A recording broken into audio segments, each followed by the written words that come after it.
There is nothing more frustrating than having an ailment that keeps us from doing some of the favorite things that we love and also just getting us through our daily routines. And bad knees are one of them. But there are new treatments that could help change that. Dr. Dina Peterson is joining us from Noble Clinical Research and has more on how all of us and how we can help. Good morning, doctor. Good morning, Heather. Thank you for having me. Glad to have you back. So what are some of the studies that you're doing currently? In general, my staff and I conduct FDA-approved research studies testing new medications because, as I've mentioned before, with the right medicines, people really can feel better and live longer. We nearly always have a study for knee pain from osteoarthritis. As the incidence of obesity rises, so does the incidence of both diabetes and knee arthritis. And these two are intertwined in that when a person suffers from knee pain, they find it difficult to exercise. And exercise is particularly important for people with diabetes because it helps control blood sugar. Is there something new in this area that you've discovered? Yes, but if I can, I'd like to talk for just a minute about the basics of treatment.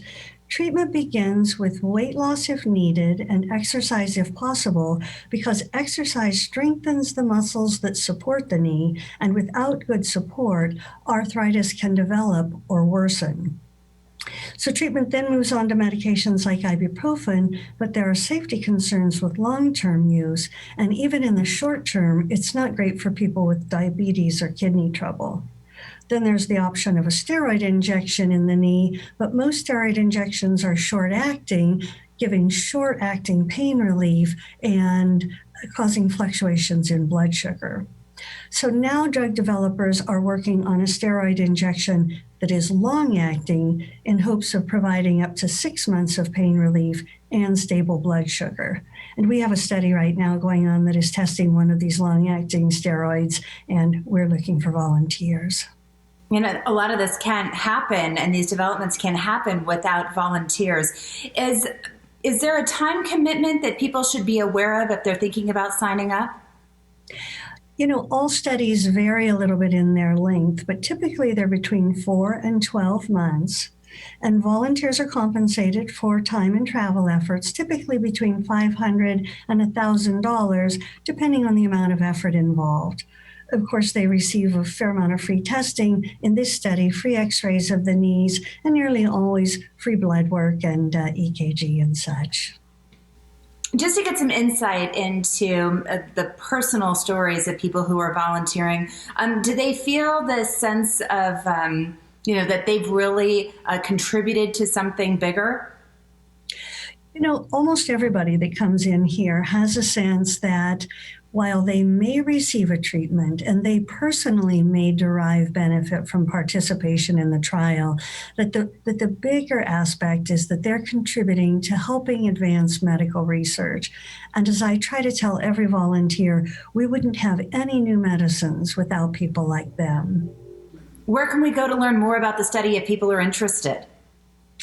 So our website, nobleclinicalresearch.com, has more information on this and other studies that we're conducting.